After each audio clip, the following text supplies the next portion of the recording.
families, meeting the families, and seeing like, here's a lady that doesn't have anything and she's selling. She goes to the market and buys clothes, like baby clothes, and then she takes them back to her place and she tries to sell them out of her house to people that live there. So I just went and bought all the clothes. I didn't even have a kid that age.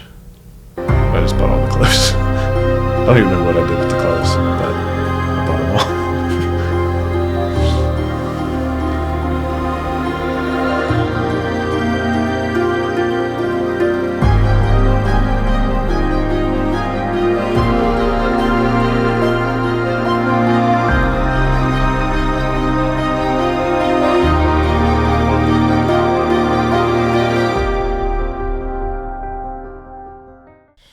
All right, welcome back to the Service Matters podcast. Today we have Aaron West. He's a husband, father, and pastor. He loves weightlifting, the New York Yankees, and is a sushi enthusiast. He's been in ministry for 30 years as a youth pastor, children's pastor, and now lead pastor of Crossroads Community Church for the last 12 years. So, welcome. Good to be here. Thanks for having me, man. Sushi Enthusiast, favorite sushi spot? Right now I like OMG Sushi. It's out by C&U, and it's like I don't know. I like it because it's a buffet. Not really a buffet, but it's like you pay $20 and all you can eat. Yeah. So I like that. It's good. Okay. Yeah. I like the mango roll. It's my best one. Mango roll. What's in that? I think it's tuna, and then it has like mango on top of it. It's good. Yeah. Good. All right.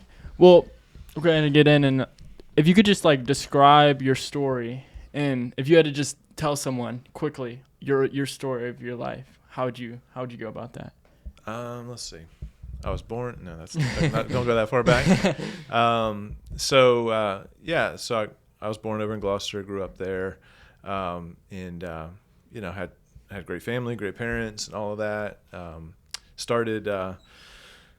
Went to high school, started at C&U, graduated there, then got married while I was still in C&U, had our daughter while I was still at C&U, and I was a youth pastor for a while, and then went into children's ministry for a bit, and then I've been at Crossroads for the last 12 years. Yeah. Okay. That's my story. What inspired you to take that path? Well, I think I was kind of forced into it in a good way. How so? Yeah. So like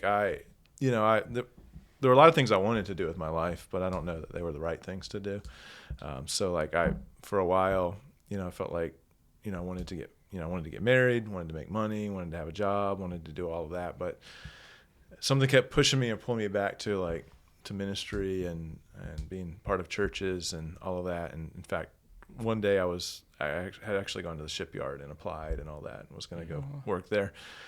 And like the day that I was supposed to tell them whether I was going to accept and go be part of the apprentice school, I got a call that morning that woke me up, like at 7:00 in the morning. And this guy was like, "Hey, we might have a position in the church if you're interested." And I'm like, "Okay, well, all right, I'm just going to start pursuing that way instead of the other way," because I knew that's where I was supposed to go anyway. I wanted to make money, I wanted to get married. So I don't know that I that's the end pursued goal. it, but I just knew that's where I was supposed to be. So you're in C&U, studying what? Sociology and psychology. Okay. Mm-hmm. Your plan is to go to the shipyard. Yeah, it was. And wake up, you get this call, youth pastor, and you're like, let's do it. Yeah. I actually didn't end up going to that church. It didn't work out for me to go to that church, but it was enough to wake me up to be like, this is the direction I need to go. So it was probably like 6 months later, another church reached out to me, and I became the youth pastor at that church. Okay. So it just kind of stopped me in my tracks so that I would go the right way. Yeah. So like, you get this call. What are some of the changes that you made after receiving that call, or like what woke you up? What did you feel different from before? Well, I knew that my life had purpose, and I knew that. I had people tell me before, like, I think you're supposed to be in ministry. People would always come to me and talk to me about their problems. Like I love to talk about the Bible. I love studying the Bible. I love serving people. And so all of that was like, it was either that or be a welder. And I was like, well, welding would be easy and I could step right into it today. But that wasn't what I was supposed to do. There's nothing wrong with that if anyone chooses to do that. I just knew that wasn't what my life's purpose was, what I was designed to do. Okay. Yeah. So let's backtrack a little bit. So you talked about this like love you had for the Bible, for service.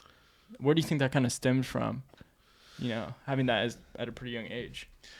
I think watching my parents was a big part of it. But then there were things that I was involved in, like in student ministry and stuff that I just fell in love with helping people. I can remember one time in particular, like we were, this might sound kind of crazy, but we were out, delivering food to people that were hungry.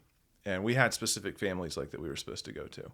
And I knew we were supposed to hit like these 10 or 12 families. And we went to the first family, and it was in, an area that there were obviously a lot of hungry people there. And so, we pulled up and we had all the food like in the back of our truck, in like a pickup truck, in the bed, out, exposed. Yeah. We pulled up to the first house, took the stuff upstairs to give to this lady. She was grateful and thankful. And when we got out to the truck, like we were surrounded by people that were hungry. And they wanted the food. And so literally we gave everything away in 15 seconds and it was all gone. And when we were pulling away in the truck, like people were chasing us down the road for food and we weren't able to give them anything. And I remember I was heartbroken that there were people that needed something that we couldn't give. And at the same time, I was really ticked off because we had all that food for those specific people and now we didn't have that anymore. And so the guy that was with me was a mentor of mine and a lot older than me, and had done a lot of service projects and stuff. And he came, I just remember being so upset, and he said, Aaron, like, it's okay. Like, we'll go get more food, for these people that are hungry, and don't be mad. 'Cause like you wouldn't trade places with them. Like they're starving, like they're hungry. And so you just give them something to eat, And so I think those kinds of things that happened in my life just really pushed me towards like, I don't think I'm supposed to just exist. Like I'm supposed to help people and serve people. So now you're a youth pastor at this church. Can you kind of talk about your experience entering into that realm? Is this the first time you've kind of been a leader in the church like that paid role? Yeah. So kind of like talk about transitioning to that and what you learned and how you've taken that with you till now. Yeah. I had no idea what I was doing. Yeah, now like it's my first year of college. I guess I was probably like 19 or so, 18 or 19 when I got that position at that church. And they had this team that was supposed to help me that had been doing the youth stuff until I got there. And I had my first meeting with them just like this, all sitting around the table. And I learned really quickly, like, they didn't want anything to do with youth ministry anymore. They were just glad I was there. And they literally just handed me the folders and the papers and all the stuff and said, all right, it's all yours now. We're done.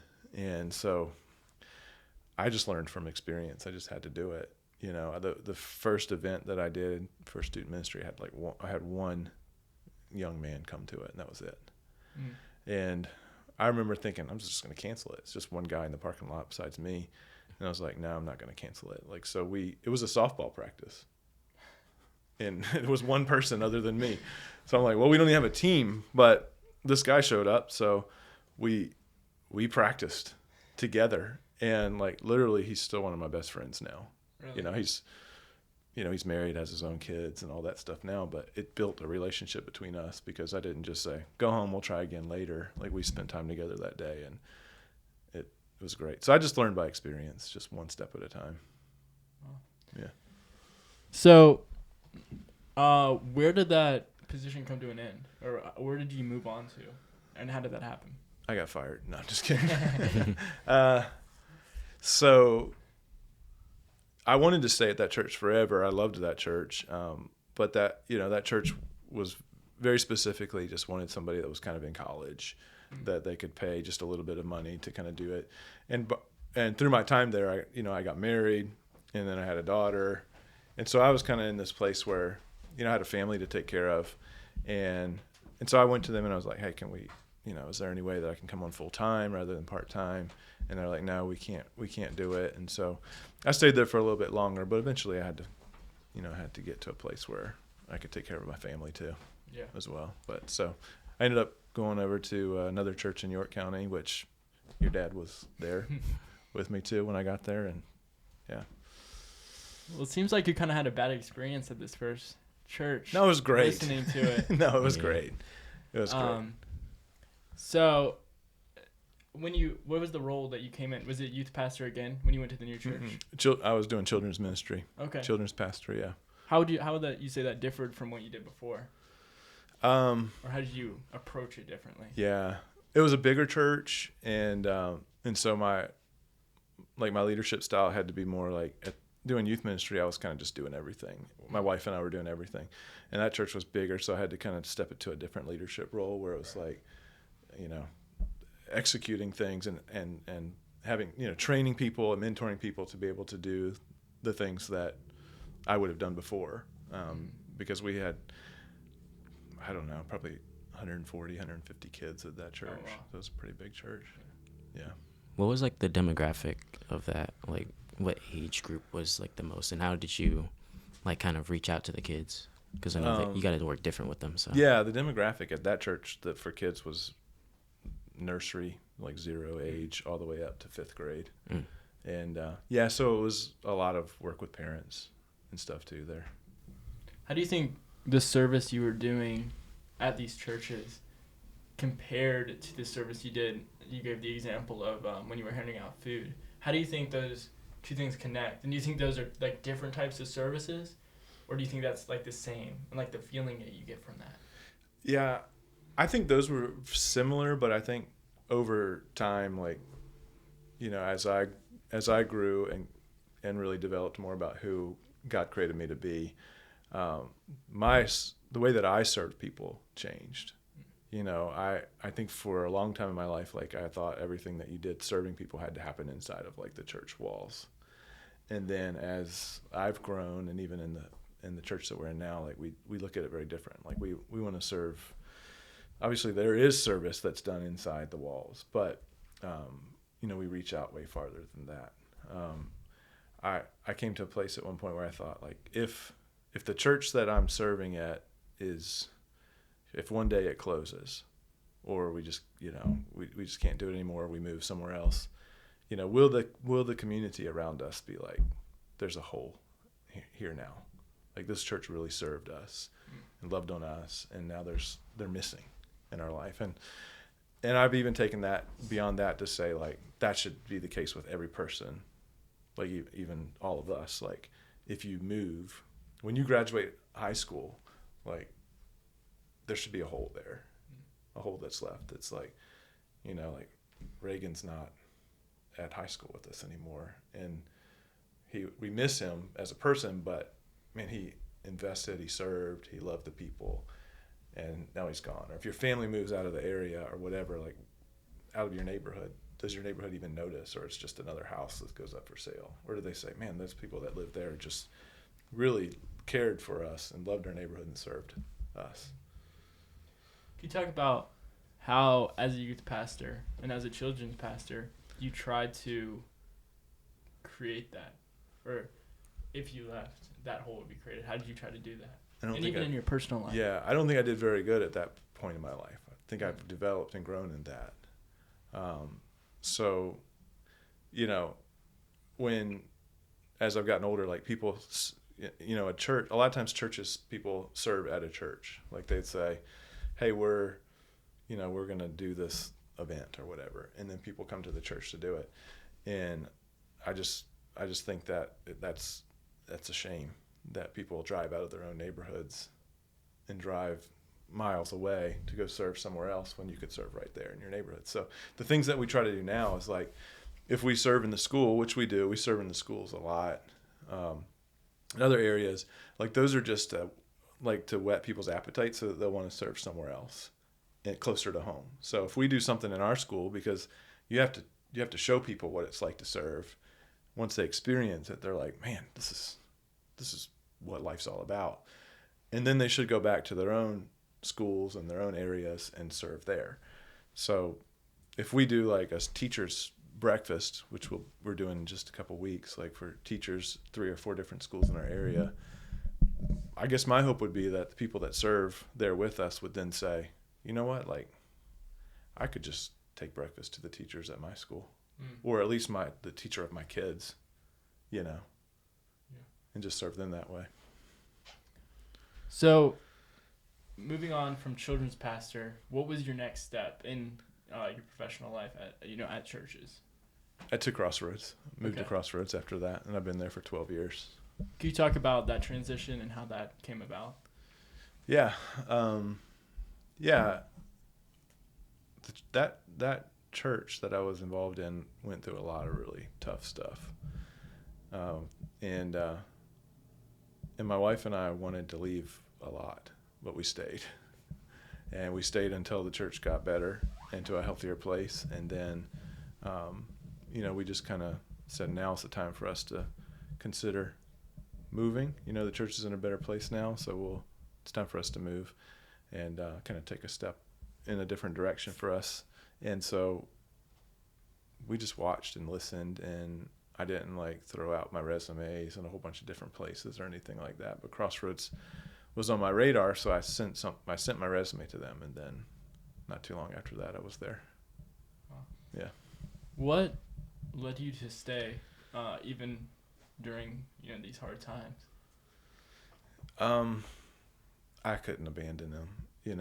Everybody else left, so people looked to us I felt like I had to help be a part of healing. And I don't need to go into the details of what happened, but it wasn't good at that church. And so coming to a place where we could heal and I could help the people heal and kind of transition them to who the next main pastor would be at that church, and even youth pastor too. So I waited it out, walked with the people, and then once the church had a new senior pastor and a new youth pastor, then I was able to kind of step back from there. Yeah. I think that's a powerful type of service in of itself too. Saying there. Yeah. So joining Crossroads, what were kind of your goals coming? And this is your first time you're a lead pastor, correct? Mm-hmm. So what were you looking forward to, expecting, your hopes, everything? Now you're a lead pastor. What's your goals? I had no idea what I was doing. I knew that if you kind of go back to the very simple thing of what are we supposed to be doing as followers of Jesus? What are we supposed to be doing? We love God with all of our heart, soul, mind, and strength, and then we love our neighbor as ourselves. And I think if you stay in that realm, you're good, right? I'm going to love God and I'm going to love others. That's what I'm supposed to do. And so that was my kind of the basis of everything that we do at our church now. So we want to love him first, and then we want to love others, love our community, love the people that are hurting, love people that are broken, love people in other countries, just love others as yourself, Yeah, can you talk about how you've implemented that? Examples of how you loved others and doing that service. Yeah. We do a lot of service stuff at our church, and this is the part that I really don't like to talk about much because, we do a lot more than even people know, and I think that's the right way to do it. And sometimes you have to tell people what you're doing, but I don't like to, because we're not really even supposed to. Jesus says, "Don't even let your left hand know what your right hand's doing." You're not even supposed to brag about it. So just make sure this isn't bragging stuff, but. Our church is, in the last 3 years, given away probably almost $500,000. Just to people that need help, to build other churches, to build houses for people that need houses, to give cars to people that need cars, give food to people that are hungry. So it's just been, it's been incredible. And we started doing that right in the middle of COVID, when everybody was kind of turning internal, trying to survive. We were no, we're just gonna give away. And we gave away. We just told the people what we wanted to do, and people just kept giving and giving and giving, and so we just kept giving it away. Okay. Yeah. So just to backtrack a little bit, I know everybody has their quote unquote journey with God, and you seem like a very, very, very religious man. Mm-hmm. So how did you I don't want to say get into Christianity, but what got you into it? Yeah. When I was young, like I made a decision. The way that I like to describe it is, you ever felt like you have something like that's heavy on your shoulders and you just can't, like physically, if you're like lifting weights or anything, you're like, oh my gosh, like I can't push this up, I can't do this. That's the way that I felt like just about my life. I knew that I had sinned. I knew that I was guilty. I felt ashamed, and I felt like all of this heaviness. And then once I gave that all up and I said, like, I know that the only way to fix this is to realize that Jesus died for all of that. He gave his life for all of that. He died in my place when I deserved to die for all of this junk that's holding me down. At that moment, like I honestly stood up and like I was trying to push up on like a chair like this, and I felt like I couldn't even get up, And then once I just let all that go and I said, like, Jesus, I need you to take all of that away and forgive me for all of that. It was like all of a sudden all that weight lifted off of me. That was at 7. And then obviously there were, I had the normal struggles that everybody has in middle school and high school and all that stuff. But then kind of right out of high school, I knew like I was going to go one way or the other. I could tell a really long story about that, but I won't. But I made a decision coming out of high school, something that happened in my life that I was like, I knew that wasn't the way I wanted to go. I was going to go this way. And so I went that way. Okay. Can you describe that way? What does that look like to you? What does that feel like to you? Yeah. I think we all kind of come up to these places in our life where it's like, we know that this is not God's best for us. And we know that this is. And we all make choices to either determine which of those two roads we're going to go on. And the Bible tells us that one of those roads leads to destruction. One of those roads leads to life. And I want to follow the way that leads to life. Earlier you talked about not bragging or not sharing about your service. What do you think the importance of that is? I think that I think we serve sometimes with the wrong motivation. We serve because we want recognition, and I think that's like prideful. We want people to be like, oh my gosh, like look what you did, and how could, you're so great, and all that. Or we serve because we have to. Like I got to knock out. I'm in the honors club, and I need to do such amount of hours to like keep that up. So I do it for that reason. So kind of finding that real motivation of humility, of serving in humility.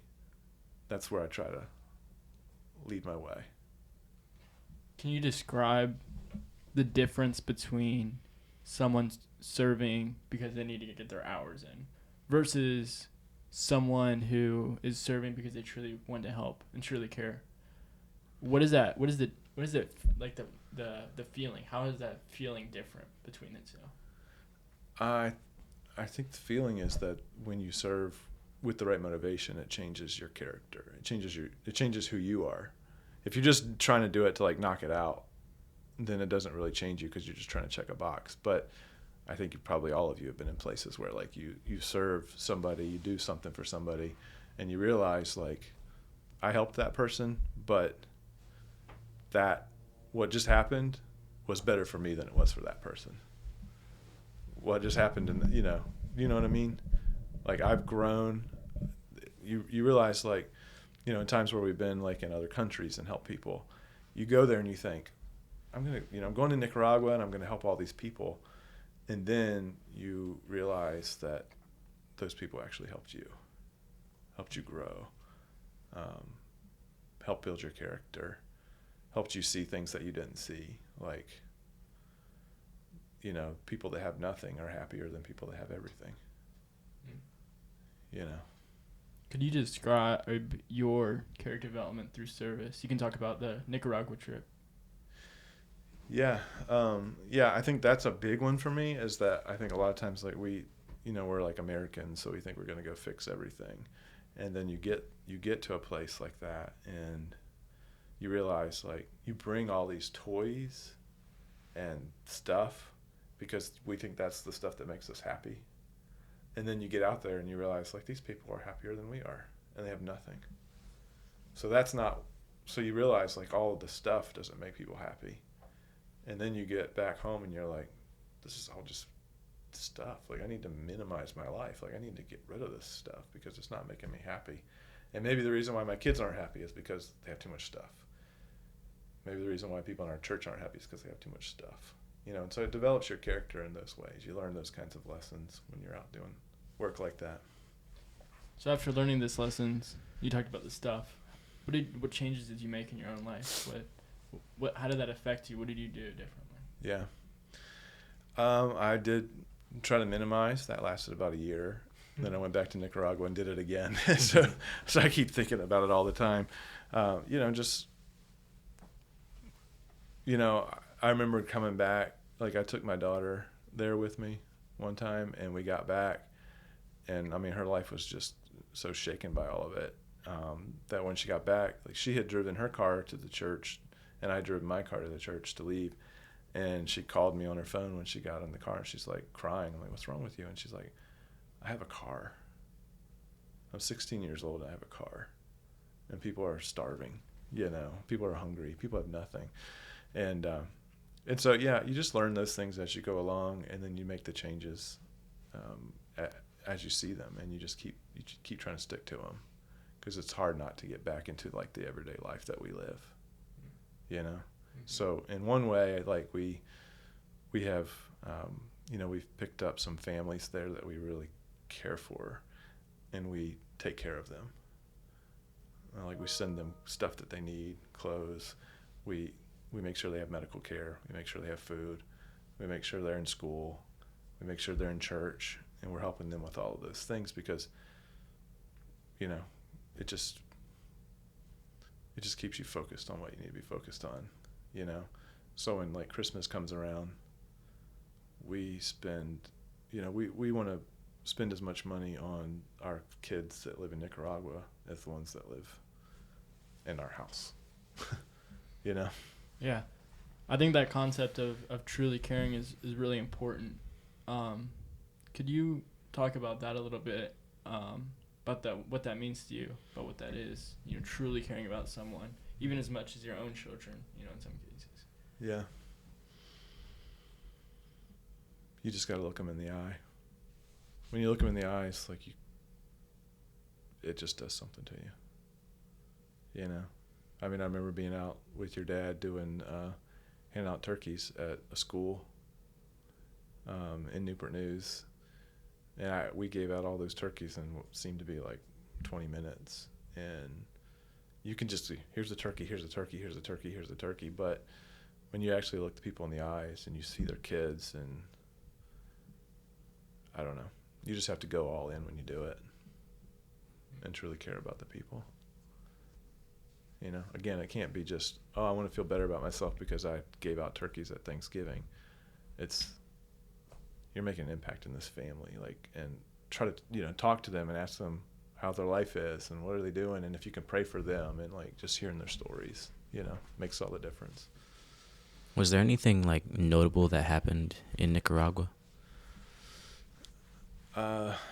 Well, the first time I ever went there, I found out, like, the night before at the airport that I was preaching at the church service the next day.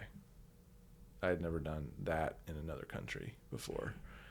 And so, when you preach somewhere and there's, like, a cow standing beside you and a kid peeing on the floor in the middle of the field that you're in, and roosters running around your feet, but then, like, the people were so engaged, and of course you don't even speak their language, so you have an interpreter, which I hadn't done at that point in my life either. So, that was really impactful, and because the people were they wanted to hear what you had to say, and then just meeting the different families that were there, feeding the families, meeting the families, and seeing, like, here's a lady that doesn't have anything, and she's selling. She goes to the market and buys clothes, like baby clothes, and then she takes them back to her place and she tries to sell them out of her house to people that live there. So I just went and bought all the clothes. I didn't even have a kid that age. I just bought all the clothes I don't even remember what I did with the clothes, but I bought them all. How, because it seems like there's two sides of this service coin. You talked about the character development on your own end, and then the truly caring about someone else. Mm-hmm. How do you balance that when you're serving? Of, okay, I want to grow myself, but then I also want to help this person. Yeah, I don't know that you go into it thinking I want to grow myself. I think you go into it like I want to help this person, care for this person, and then you do grow. Your character does change and grow. So I think it's more like, I don't know that I've ever gone into a service project thinking I'm going to do this because my character's going to develop more. I go into it because I care about the person, and then that just happens because of it. Yeah. So we kind of ended up in your story. You just joined Crossroads.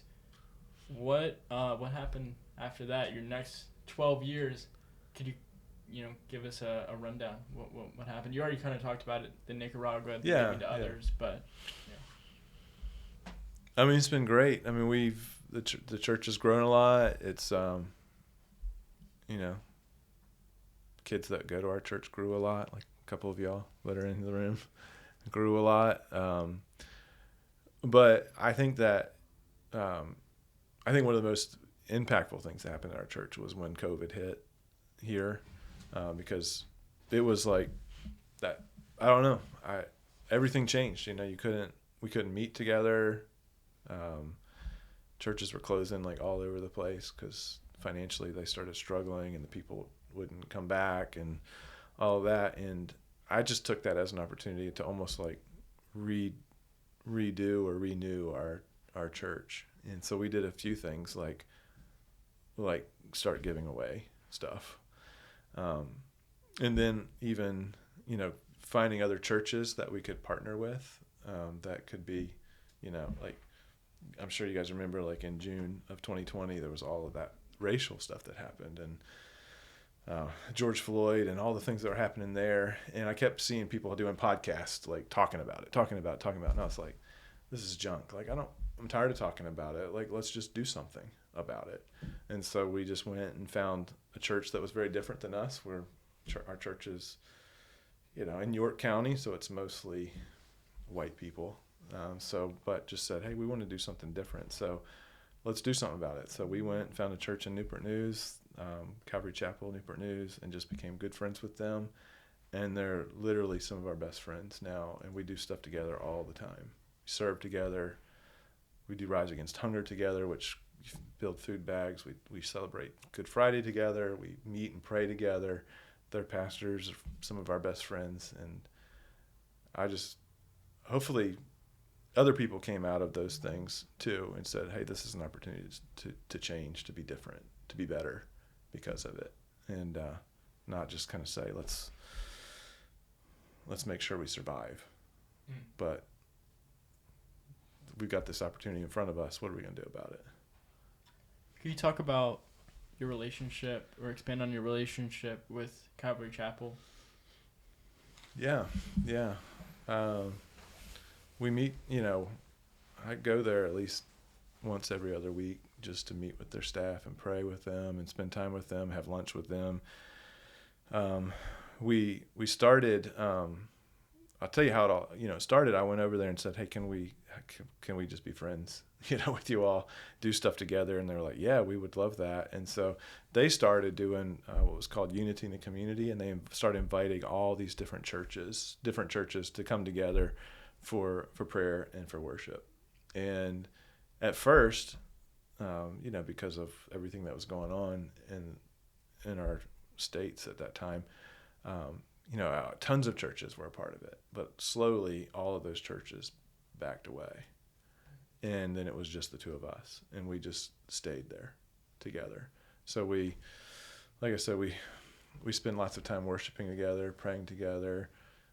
If we have something like, we're going to do a Sunday night service outside or something, we're like, hey, do y'all want to come? And they're like, yeah. Hey, we've got this thing going on. Do y'all want to come? We're like, yeah. So we just keep doing stuff together. It's great. And then you can do something like Rise Against Hunger, which is a huge service opportunity to feed. We we fed over 30,000 people last year together. Wow. And so, you know, you come together and you pack food, and now you have one church that could maybe do 10,000 meals by themselves. Now you put two together and you can do 30. And then, you know, as that expands out, we've included like the, you know, other churches have come alongside of us now. Some of the like city council in Newport News have come alongside us with all of these things. And so the Newport News Police Department has come along with us. They bring their their deputies and their students down there, and it's become this huge big thing where you can feed so many more people because there's more people there, more resources, more ability to do it, more hands. Wow. If you had to tell a high schooler who is in your, or a college student who's in your circumstance that you were, you know, thinking about, you know, doing something that they don't necessarily feel drawn to, what would you tell them? Do it. Just go do it.